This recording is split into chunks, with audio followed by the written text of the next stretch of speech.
একটু আগেও নিজেদের উপর শিক্ষার্থীদের উপর গ্রেড ছোড়া হয়েছে।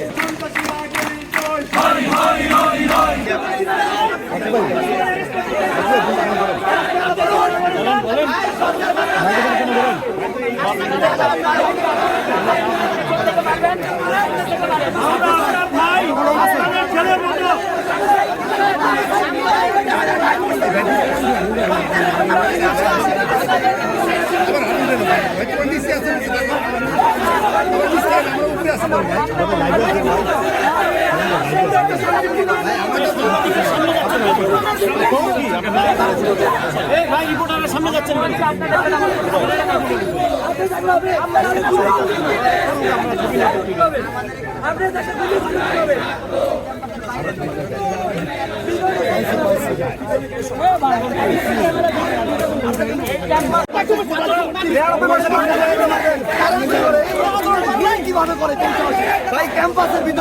আমার ভাই আমরা কি অন্য মানুষ কিচ্ছু করি নাই, আমরা সাইড দিয়ে এইভাবে গুলি করলো, তারা পায় কোথায়? তাদের সাথে আমাদের কোনো কনফ্লিক্ট আছে? কিচ্ছু নাই। আমরা 10 দিনে শাহবাগ আছি, কোনোদিন তাদের সাথে আমাদের ধাক্কা রাখতে হয় না। তবে গ্রেনেড চলবে কোন সাহসে?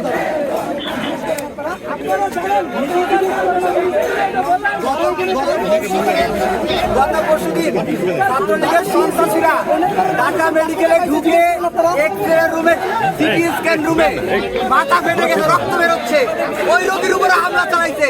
সেই সময় পুলিশ কাটাঘাটের খুঁজে পাওয়া যায় নাই। আজকে তখন শিক্ষার্থীরা সন্ত্রাসীদেরকে ক্যাম্পাস থেকে বের করে ক্যাম্পাস মুক্ত করছে, তখন তারা যে বানানোর চেষ্টা করতেছে। একটু আগেও নিজেদের উপর শিক্ষার্থীদের উপর গ্রেনেড ছোড়া হয়েছে।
আমার ভাই মরলে কেন জবাব চাই, আমার ভাই শহীদ কেন, শহীদের রক্ত পিতা যেতে দেব না, শহীদের রক্ত দিয়েছি তো রক্ত, আরো দেব রক্ত, রক্তের বন্যায় ভেসে যাবে।